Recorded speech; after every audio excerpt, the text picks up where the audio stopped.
Welcome back to another PCBH Corner. It's going to be interesting.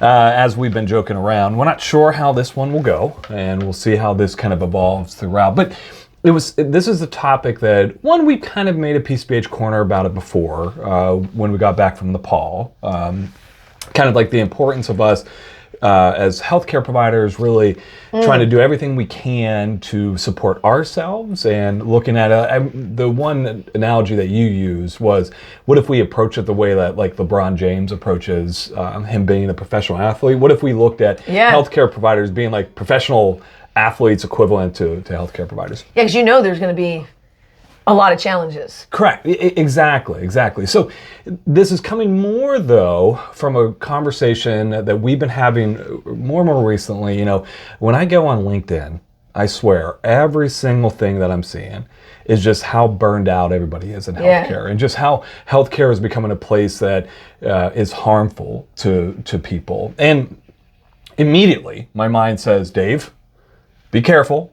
Because I don't want to minimize, and my mind really doesn't want to minimize true things that are going on in healthcare that really can be problematic. And so almost from the get-go, let's acknowledge there are a lot of things wrong with the 100%. United States healthcare systems. There are absolutely... And healthcare across the world. There absolutely are organizations that are taking advantage of healthcare providers' values of working with populations. That is 100% true. Let's say that from the beginning. At a recent conference, though, that we were at, and we were doing our presentation that we're really loving to do more and more, How to Love Your Craft Without Losing Your Mind. We had a student come up to us, and what did the student say? What was her kind of question to us, her remark to us? What even prompted her to come to our presentation? Well, she explained that she left the track that she was on to come to ours, How to Love Your Craft Without Losing Your Mind, because, and I actually had a hard time, like at first, making sense of the question. So basically she was saying that she really wanted to go into healthcare, but basically everybody that she knew and anybody that she had shadowed, and maybe it sounded like she did like a lot of job shadowing. And so she wanted to be a clinician, but everybody was like, don't do this. So she ended up going a public health route. Yeah. And now she was like, still like called and drawn to be a clinician, and she's not sure exactly what kind, and I don't want to completely go into too much detail on here, but the point is that everybody told her in healthcare to not do it. So whether you're going to be a physician, a PA, an NP, a nurse, a psychologist, counselor, social worker, they basically were like, don't do it. And I love how you conveyed that very accurately, where she had gotten that information already. That led her to public health, but she still has this pull, she still has this draw to go and to be a provider. That's what she wants to do. But it's like literally, before she even enters medical school or any type of graduate school and stuff, is literally being talked out of it right now. Well, it kind of caught me off guard, because you're right. On LinkedIn, every other post is something about how terrible everything is. I thought that was just what social media and LinkedIn had become. So I kind of I always just scroll past it and I'm like, all right, ignore. And then, then it made me kind of feel like, man, I must really be out of the loop, because we complain, we have tough times, but like, I just assumed that most people loved it as I don't know, that they loved being a clinician. Well, and we've talked about this, that I have started, because I can even... I guess I didn't even know that was out there. I'm so sorry for interrupting you. My mind is just still chewing. Like, I didn't know that perspective was out there where I didn't know that people were being told not to go into healthcare. Well, and it's something that I talk with our residents about, and you and I have talked about this regularly, and I just actually got a thank you card that reminded me to show you from one of the administrators of a residency program that was sitting in on our dactic, and they wrote a thank you card because for one of the first times, hearing someone say, hey, this is a beautiful thing that you're going into healthcare. It is an honor about going into family medicine. And as we always kind of convey, this idea of like, hey, we're not going to have kids, that's an intentional decision, but we still want our nieces and our nephews and stuff. It's like, if they were to ask me, it's like Uncle Dave or Aunt Bridget, what should I go into? We would 100% be like, go into healthcare. It is a meaningful, value-driven, purposeful field that in a very, very rare circumstance, you get paid to do. We often talk about these things, and we're getting into a little bit more of the conversation we want to have. I often think about, like, what would I be doing volunteering-wise, in my off time? And it's like, I would probably want to be helping people. And then I think, and it's like, how lucky am I that I get paid to do the very thing that my mind would feel, my spirit would feel called to do. Have you seen some of the numbers just about, I know that we're like fixated on things in healthcare, but have you seen some of the numbers about employee engagement across all fields? Bridge, I was having this moment because we talked about we wanted to do this corner for a couple days now. And last night I was thinking about this. I was like, so as healthcare, as we're talking and we're telling people, don't go into healthcare, don't do it. Where are they going into? They're going into... I was going to say engineering, probably. That's what I was going to say. All the science, technology, engineering, all the STEM kind of things, just minus the M. Or I guess the M is math. Was the M math or is the M medicine? Oh, I don't know. See, this is why you don't bring things up like this. But regardless, that's where they're going into. And it's like, are people super pumped about those careers? Like, do they feel really good about all these different things? Maybe. But I just feel like there's a higher probability of feeling very connected and purposeful within healthcare. And to your point, it's like across the board, people aren't excited necessarily about their jobs and about their occupation. Yeah, like I guess because now I feel so weird about saying it, but because I don't want it to come off the wrong way, but the grass, in my opinion, from what I've seen, is in the stats of employee engagement, the grass is not greener on the other side. And I'd rather be on the side where there's purpose. Yes. And mission, and there's an honor to it. A couple of the speakers, I think you might have missed part of that section because you had a meeting. But they were talking about the honor that it was to be able to serve people. And see, the minute I say that, my brain's like, well, obviously, you don't want to be in a system that's toxic and then exploits your good heart and everything. But that could go for any field at any time. And that's crazy. I did not know that people were actively, which kind of like, I mean, maybe I did know it. I've just been ignoring it. Or maybe, did you know that people were actively being like talked out of doing any type of I remember healthcare? This one, I think when I first started becoming aware of it, was actually one of our, I'm trying to think if I want to say the individual's name because they Probably not. I won't say it, but shout out to this individual if they watch this because they should know who they are. We were working with our trainee, our PCBH trainees, our interns and our fellows, and we were doing kind of a group supervision. And this one guest that we had within it brought up a really great point. I think it was after COVID, and it was a year or two after COVID, and how they were saying, hey, we probably should be a little bit mindful about all the different things that are going out on like social media about how difficult it is to work in healthcare, how burned out we all are in healthcare, because as a patient, if you're reading those things, how is that impacting your desire to go to that system? It's kind of like one of those realities. Like if you hear, say you're going to, you're going to pick up coffee from somewhere, right? But you always hear about this one coffee stand that everybody there just hates their lives, like hates their job, feels burned out, all these different things. Do you want to go get coffee there? Yeah. Probably not, yeah, it's right? Like, oh, if you do this, your barista is suffering horribly. So they brought up a really great point about just being aware about, hey, as we talk about these things, let's talk about them for sure. Let's not put our head in the sand and act like toxic positivity and all those different things. And let's just have an awareness of how this might be being perceived by the public.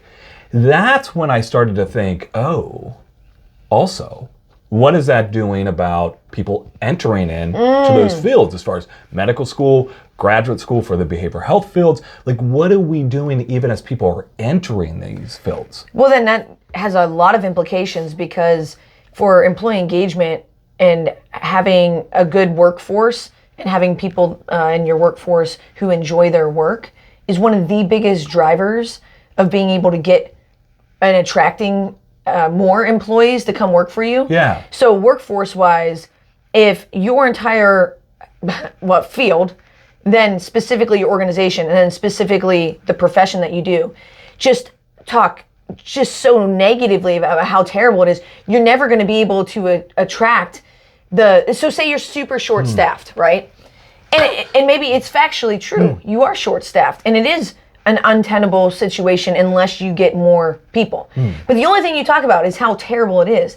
You actually are shooting yourself in the foot because nobody's going to want to come work with you at that organization. Absolutely. So it's just...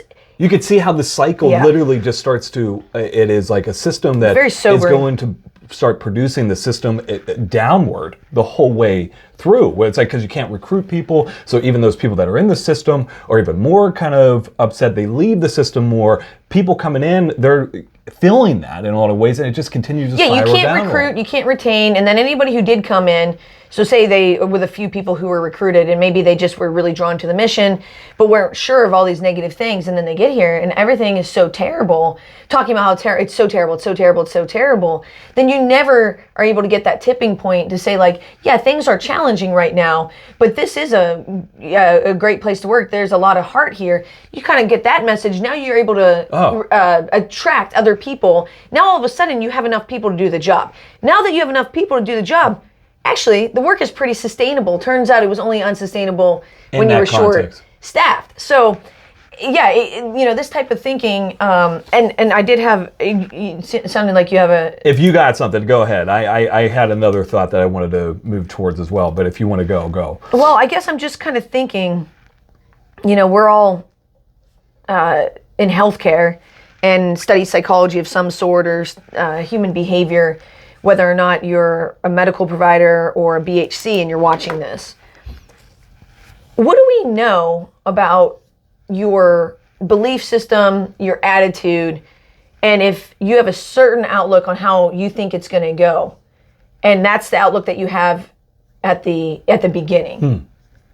It will be produced. It's going to be produced. So if you're like, all right, I'm going to go into healthcare, I'm going to become a physician, and I have to do my family medicine residency, I have to do my doctoral internship, I have to do my master's internship, and they're going to burn me out. I got to put all my boundaries up, or these organizations are going to take huge advantage of me, and I'm going to be burnt to a crisp by the end of the first month. And really, I have no idea how I'm going to make it through. And yeah, this probably all sucks. Even if it was a great field, even if it was a good setup, if that's how you're starting out, I mean, maybe it is better that if you're in this type of mindset and you think it's going to be terrible, maybe you shouldn't go into it. I don't know. Well, and again, I think you make such a good point about this, and we've made this joke before. We're telling people they're going to get burned out before they even go to the first class of medical school, before they go to the first class of psychology. And as you said pretty, I think appropriately, we also are telling people, hey, if you want to have a long career, set boundaries. Do these different things indiscriminately. Don't let anybody take advantage of it, which again, there's almost like an awareness. It's like, yeah, for sure, right? Well, yeah, you should have some boundaries. You should have some boundaries, and absolutely. But indiscriminately. That's the thing that comes up, because when we are promoting that aspect, it is going to be produced. We're going to almost we always talk about from a ACT perspective, the sunglasses that shape the way we see the world. Yeah. We're putting on those sunglasses immediately. And the world might not actually have that tint to it. But because we have those sunglasses on, it does now. Yeah, you're right. Because you go into a situation and you think that, this organization is going to try to milk out every bit of me, and they're going to do this and you're going to do that. Now you start seeing it everywhere. Now you're feeling taken advantage of. You're getting further and further away from the good feelings associated of connection. You're feeling more and more disconnected and jaded. And then, you could just kind of see it play out. Now, can I pause you real quick on that? It made me think of, our friend who is a physician who has said about, I'm just a shift worker doing healthcare in a lot of ways. And that might be a very appropriate way of dealing with maybe a system that's not the greatest about supporting their providers and stuff. But it made me think about what you were just saying there. It's like, man, if you're approaching that already as a shift worker, just think about a shift worker, almost like, how we do the peanut butter jelly thing with the mind. It's like, what do we picture shift workers as? I don't know. You sign in, you sign out. You're disposable. I literally am picturing, and now this might be my Western, I have no idea Western PA roots and stuff. Shift workers, people going into the mines, very, okay, I'm just punching in, I'm punching out, and stuff like that. That's my relational frame with shift worker. Now that might not be true for everybody, as far as the relational frame. if we look at it that way, though, it's like, do we get joy with the work that we have? Do we get joy with the connections that we get to have with people? Well, I know, because the first thing that came to my mind was like, are you kidding me? You a shift worker? You're like ridiculously valuable if my family ever gets sick, or if my parents go into the hospital, or God forbid one of us goes into the hospital. I sure the hell hope that there's somebody like you waiting for my family member. That's what I thought. Like, it kind of like knocked my socks off a little bit in terms of, and then it made me start thinking from a leadership perspective, like, who is this person's boss? And then I kind of started thinking like, like, I won't, well, I guess this is all public. You know, we're directors. We have people who report to us. If anybody on my team thought that they're nothing but a punch in, punch out, and they're a dime a dozen, that would make me like, that is a horrifying thought. Great point. I never even thought about that. As like a shift worker, there's also a relational frame. It's like, oh, it's a dime a dozen. We can interchange. We can replace you in you're and out. Disposable. You're disposable, right? Yeah. Because that's where one of the things I love talking to our trainees about, or in particularly our residents about, how they are superheroes for our community. 100%. What they're being called to do, what they're being asked to do, and the honor and the privilege, and then what that ripples out to being within the community. Like, it is literally superhero type stuff. No, I think you said you had something else, because I did want to, Please, sorry, I took us off on that. Do you want me to go, or do you want to go? Well, I was thinking, I don't know. I know. Well, because I was going to take us probably into a completely different territory. So let me just say these few things and make sure that you know where you want to go. The one thing that I want to be cautious. 16 minutes. All right, we're okay. The one thing I want to be cautious about is that this isn't trying to convince anybody. In a way, probably it is. This is more just, I'm just trying to share my experience, and I know you're just trying to share your experience. And one of the things that, I don't know if this is good to say, I'm a little bit hesitant about saying this.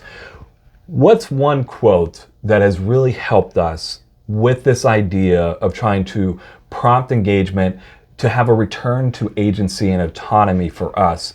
Do you remember the quote that you always say that one of our colleagues said, you know, Bridge, you said that in a meeting one time and it was really helpful. Do you know the quote? Oh, yeah. Wait, hold on. We'll see how good Bridget's going to do with it. I think I got it. No one's coming to save you. No one's coming to save you. And it's not a defeatist mentality. You know, we often talk about how when we do like a single session approach with patients, and at the end of the visit, we say, hey, you know, we got a really good plan going. What do you think would be helpful as a follow-up? Do we need a follow-up? And how that inherently and subtly reinforces and returns the patient's agency and autonomy to themselves.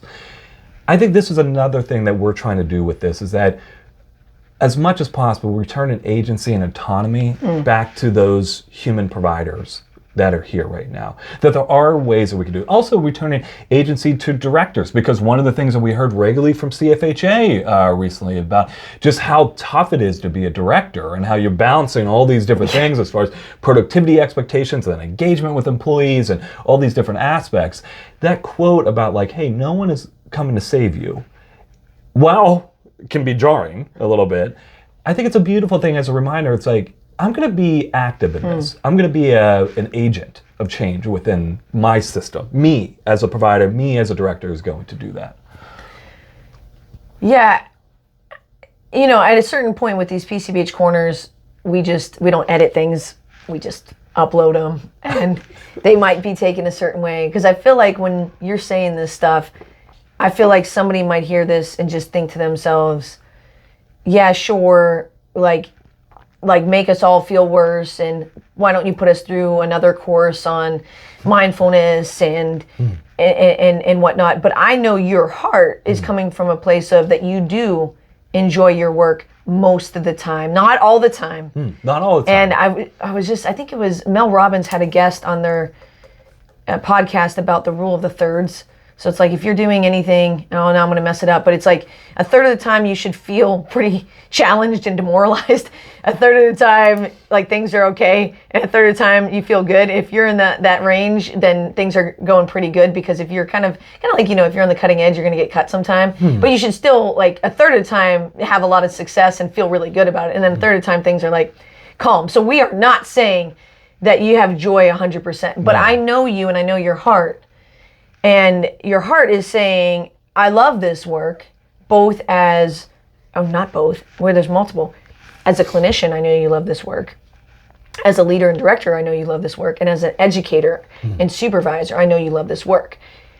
And so I know that you've worked very hard through your journaling and your reflection and all these other habits to basically retain your agency or get back your agency and then keep your agency because nobody is coming to save you. Yeah. There's no boss that can save you. There's no system that can save you. It's an inside job, a big part of it. Now we're going to say that and it's going to be like, so what, you're just saying, no, of course advocacy is needed and the system needs addressed and all those things. But you don't have to make yourself... We're here now, though, right? Like, we're here now. Like, these things, like, what do we got to do? Just wait? Like, well, and they're not competing. I don't think that they're competing. I agree. So, like, you work as hard as you can on engineering a situation where you can enjoy your job.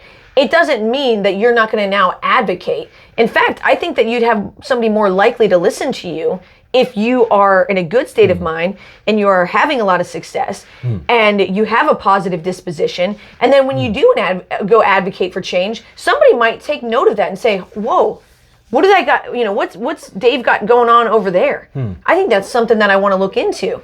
So, and again, I feel like this could be definitely like blamey, and it's not the intent, and I know your heart, so I don't know. Well, and I wrote down, as you were saying, and I love that you said that, and thank you for giving that statement, because I really do, and I know you do too, I really do enjoy this work. And again, it's not all the time. It's not, we always make the same joke whenever we do the how to love your craft without losing your mind. We feel like frauds sometimes, right? Because I'm doing this workshop for me. Yeah. You talk to our PCBH manager, Maria, and be like, "Are you guys sure you're supposed to be the ones that are doing that workshop when you guys just had a meltdown and stuff?" But I do love this work. And there's just a moment, and maybe this is something I need to work through as well. It kills me to think we're talking people out of going into healthcare. The beauty that it is, the joy that it is, the connection that it is, like, it just kills me that we are talking people out of healthcare. Yeah, and then, and it's not saying, because then I'm thinking in my mind, like, say, because we often say that with the BHC work, that maybe this isn't a job for you, and that's okay. So in some ways, now I'm just down a rabbit hole in my mind of, just because we're saying that we don't want to talk people out of it, there is a factor of fit. Absolutely. And that can take us down a place that we don't want to go. And again, I think that those are really almost kind of coming back to like, what do we do and stuff. I think those are really important things. Some of this, as we've talked about, is potentially just values being misaligned with certain things. And I think it's really good for us to have those conversations about what values are misaligned. And we can help you get to where maybe those values really are breathed and they're really lived. That's a good point. Because if you go into any field that you don't really want to do, you're going to be way more likely to experience burnout. So fit is going to be a huge deal across the board. Absolutely. So if you went into healthcare because you're like, all right, I'm going to be a physician, I want to make a lot of money, but you had no intention of you're going to go be a family med physician, but you really like pure science. Yeah. That's going to be a terrible fit. Yeah. And most of family medicine is mental health. Yeah. And if you thought that you were going to go into medicine so that we could have a lot of fixes, a lot of clarity, lack of ambiguity, that would be, again, a really big mismatch. Or if you went into the field of psychology and you're going to be a psychologist because you wanted to go at your own pace, you wanted it to be methodical, you wanted a testing experience, like psychological testing, so to speak, and then you came into PCBH, that would probably be terrible. But it's not because PCBH is terrible. Correct. But with this, there is enough, the umbrella of healthcare is big enough that if there was something you were super into, I bet you could find it. And to just indiscriminately say, like, not going into healthcare, that's completely off limits, is something that does kind of like physically make me sick, because it's like, what are we talking about? There is such a visceral reaction to it. And maybe this is a call to people watching this. One of the things that I've loved about our residency and our time here is that we be able to connect with people that have been working in family medicine for decades. And they still have a passion about it. I think about Portia Jones. I think about Julia Robinson. I think about Caller Olden. I think about Russell Meyer, Sarah Kate.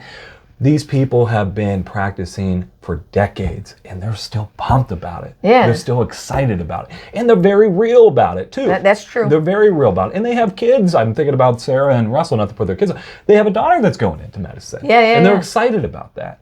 I think this is another thing for us in the field, particularly that might have had multiple years in the field. Get those stories out there. Like, get those stories out there. It's like, we love this work.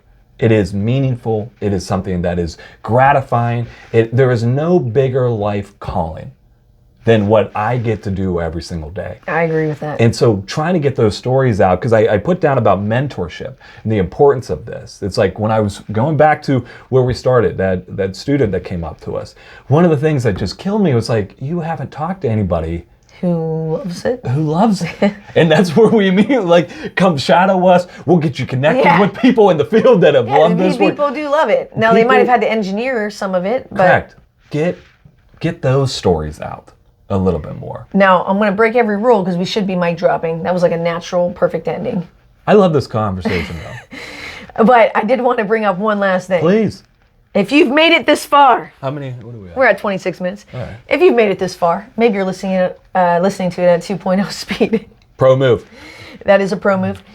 I think the role of leadership on this, because as we're talking, I just keep thinking about, like, our friend with the shift worker situation, or some of the stories that we heard at CFHA, and it's like, if I am the director of that situation, like, I am going to do everything I can to let my team know that that's not how they're perceived. Now, of course, there is a lot of pressure then on a director or leader, and you already feel it, and I'm not trying to add more to it, but I do think that this would be a good nudge to go get yourself some leadership training. Yes. You deserve it. A workshop of some sort. There's courses on CFHA to figure out. There's our See Them, Celebrate Them, and Expect Them. Yep. We did PCBH week 2 and 3. Mm-hmm. Because you have to have some type of framework for how you're going to help your team to be able to see how valuable they are. And it is something that is not going to come naturally. Like, you have to engineer it that way. And if you do, the compounding of that investment is unbelievable, because when somebody sees that you see the value in the work, and then they're able to see the value of their own work, and then patients see the value of the work, and then the providers do, there's so many different positive reinforcement channels going on that's how you build that culture. You get one little action followed by another, and you get that momentum going. Now, all of a sudden, you can recognize how important that this work is. And now other people are enjoying it. When people are enjoying it, it allows actually workforce to grow. Correct. And so it is possible, and it's fun. I mean, take all the business case away. It's just fun working somewhere where people have pride in their jobs, and they have pride in each other, and then they see the good in each other. It's just fun. I'm just literally having this picture, right? This of, like, almost, you can enter 2 buildings. One building, it's like going back to that coffee stand.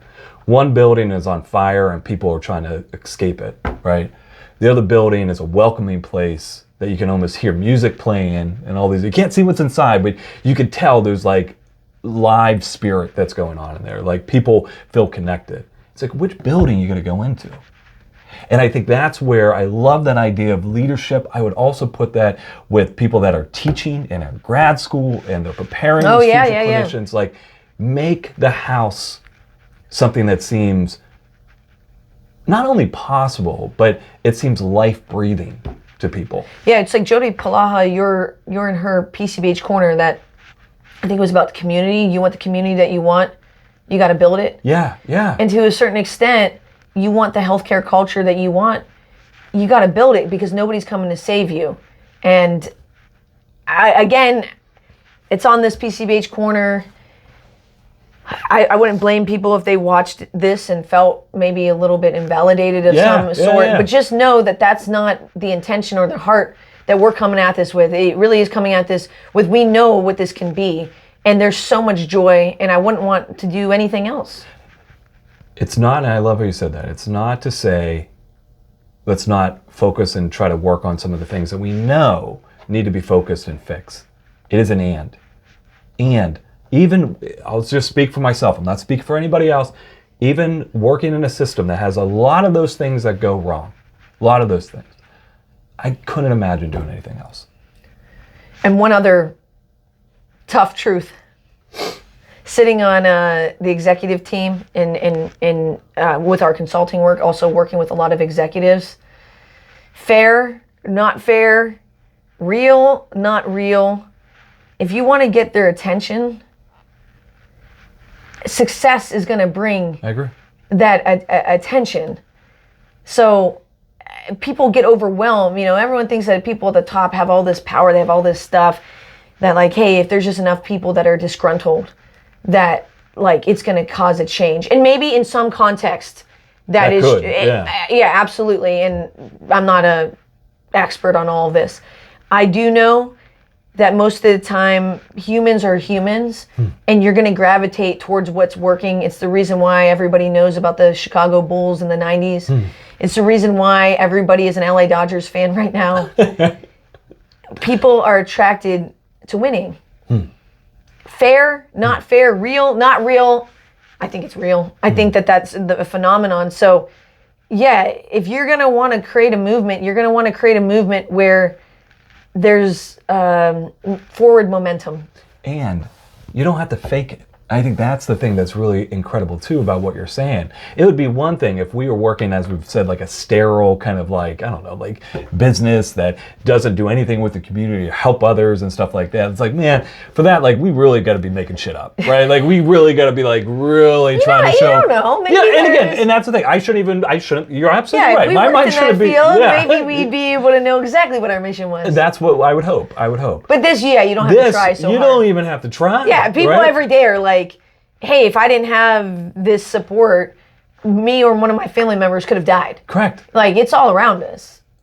It's all around us. All right, we really should stop. We should stop. Let us know where your mind goes. As always, we appreciate you stopping by, and I'm glad that we did have this. We we're always worried. Our minds are always worried about the PCBH Corner topics and just different things, how they're going to be perceived. So please reach out if your mind goes a specific way. As Bridget said regularly, we know what we're trying to say with this. Unfortunately, though, we can't just take what we want to say and transfer it to someone. We have to use language that can have a lot of error to it. So please reach out. Let us know where your mind goes. And I don't know. Yeah, if you made it this far. If you made it this far, right? Yeah. We appreciate you. Thanks for stopping by.